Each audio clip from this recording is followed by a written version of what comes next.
started marriage. And the idea came that, well, maybe there's some guys in there who never would have gotten to the altar with this woman if they hadn't been living together, because that increases the constraints. And then a newer version of this finding that starts off in that Klein et al. Paper, and then there's another robust version of it in Rhodes et al., which again is the same person, just to be clear, in 2006, we found this same kind of effect, but now really applied to this engagement timing issue. That those who were engaged before they cohabited were at lower risk than those who were not engaged before they cohabited. And a very interesting part of that study, and a very important part of that study, is this. As we track those people over time in that sample well into marriage, like up to about 5 or 6 years into marriage, the men, on average, in the non-engaged, when we started cohabiting group, they were lower on commitment before marriage, and they're lower on commitment years into marriage. It doesn't step up. It didn't come up when they got married.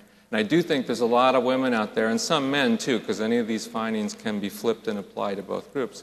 A lot of women out there are thinking, well, if I can just get this guy to the altar, everything will be cool. We'll get to the right level of commitment in terms of founding our relationship for the future, and that isn't what the data looks like. There's a weakness there in commitment that gets propelled and carried into marriage for some of these couples. Now, in the current new sample, one of the things we've already looked at is that same kind of thing. And we looked at people who are cohabiting who had either plans or didn't have plans related to marriage. This is the female data. How much difference do you see between those two bars? Zip, nada, none, nothing. In fact, the means are virtually identical, which is almost bizarre. And let me put this one into words. You don't know anything about how dedicated a woman is to a man by knowing whether she was thinking this was going to marriage when they started living together. Everybody with me on that? Okay, here's the men. This is a pretty substantial difference. It's not like the biggest difference in the world, and again, I can't say this strongly enough, with all research findings, nothing means any particular couple's doomed, and nothing applies to everybody. There's always lots of exceptions. But on average, the couples that are now cohabiting in this new sample who weren't already engaged or planning marriage when they started cohabiting are more likely to have males that are less committed to the females in those relationships. And then looking at those prior findings, that's a very interesting thing to track because we think that's a high-risk group. Okay, now we're going to move on to why, and back to Galina.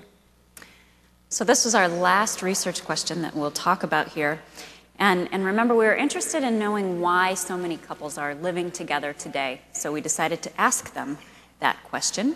Here's a quote from a research participant. She says, "I felt it was time to take the next step in my relationship. I feel that if I love him, I need to know if living with him will change anything." So she's conveying the sense that there's something almost magical about living with someone where you're going to learn some important information. When we ask people this sort of more informally, people often say things like, well, I need to know if he's going to leave the toilet seat up or down. I need to know about that toothpaste cap. Okay? They often mention these things that to me at least seem sort of trivial. But it does seem like for some people that's an important reason for living together, is to learn something about the partner that you might not learn otherwise. So let's compare her response to what people say more generally in this new study. We asked them to rank order their reasons for living together, and these are their top reasons. So most people here, you'll see, are saying that the reason that they wanted to live together was that they just simply wanted to spend more time together.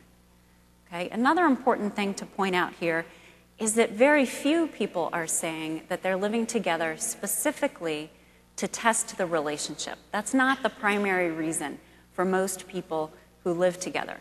Although we know from national studies that many young people believe cohabitation is a good way to test a relationship, it's not actually the reason that most cohabiting individuals say they're living together.